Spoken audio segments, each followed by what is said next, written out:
Hi, everybody. It's Leslie Buchanan here, and I have the pleasure of being with Omar bin Abu Bakar from Singapore, and he's going to tell us about being a lab auditor. Hi, Omar. Hello, everyone.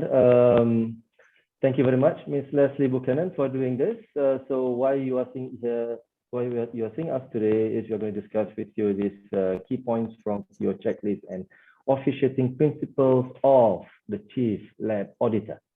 So first things first, it's important for all of us to know that you need to take some time and study the race flow in your mind versus the number of laps, especially if you have to manage more than one race in a day. It's important to know a number of laps because ringing the bell at the wrong lap or not knowing the number of remaining laps left, that won't be funny. So it's important to know. So sit down and run through this process in your mind. Secondly, digital lap board is tested and working. It may seem not to be your responsibility, but yes, do not take things for granted. You have to work with the timing people and or the supplier for this. They are busy people. Try to grab them for a while and test the board and learn how to operate it. It may not be the most sophisticated or complicated machine, but it's worth to know that it is working and how it works, especially when it rains, and waterproofing could be a challenge, which will lead to the next point, to prepare manual lab board as backup with the correct number of labs. Yes, manual board. Be nice to the local organizing committee. Say if the digital board fails after a rain or suddenly the electronic board fails, believe me, you will love the manual board. And remember to smile and watch for the strong wind that can blow you and the board away. Next one, I would say confirm the location of the lab display. Do this much earlier before the race. I'm sure the TD will be checking with you as well. If you have doubts, get the TD second opinion on where your location shall be. Importantly, you have to be visible when you went for the digital board or even the manual board to be displayed. Last point, and I see that this is important too. In fact, the most important for me, you have to coordinate with the chief bike and the chief front. They will be your best friends during the race.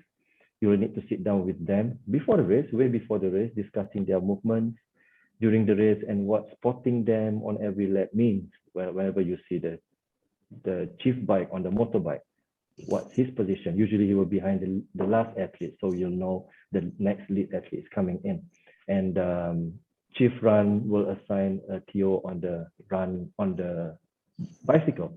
So he will be cycling, and seeing him means you'll see he always follows the last athlete as well. So work with them and learn lots of hand signals. You won't be yelling of them. Be sensitive of what hand signal means. Your hand gestures might be very offensive in certain countries, which you may not know. And I wish to add this, announcing the time difference between the last biker and the lead biker, because this could help the run officials in preparing the last biker first runner scenario. So the time difference will get shorter and you announce it on the radio, so they will know that the lead athlete is catching up. So I'm going to move on to the next 5 officiating principles for Chief Lab Auditor position as well.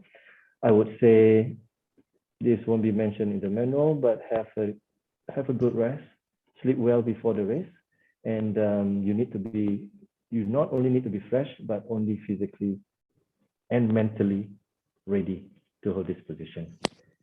Lead athlete has completed 5 laps on the bike, 4 laps to go. Memorize. If you can't memorize, write it down. Line by line, I will strike it off. And you have to read this on the, you have to do this on the radio. So do this very, very clearly. Work very closely with the assistant lab audit, as they will be the chief in should you can't fulfill your position anymore. So always share the information with them, get them involved in meetings, and do a dry run with them if you have to. The lab board, the next point, practice, as in go out there, hold up the board and practice as if it's real, way before the race. So when the time comes, you'll be very handy with the manual board. The bell, practice it with your assistant. Choose your favorite ringing patterns. Be careful, do not annoy the neighbors. Do not make it sound like an ice cream man, but practice it. The last, I would say, work with the TD, the TV, the media on your position. They may wish to have a nice camera angle to get the best view of your bell when you ring it on the last lap. So it's nice to work with them. That's all I have for the rest of us. Ms. Buchanan, thank you very much for giving us this opportunity. Thank you, Omar. I learned a lot. That was very helpful. I appreciate that.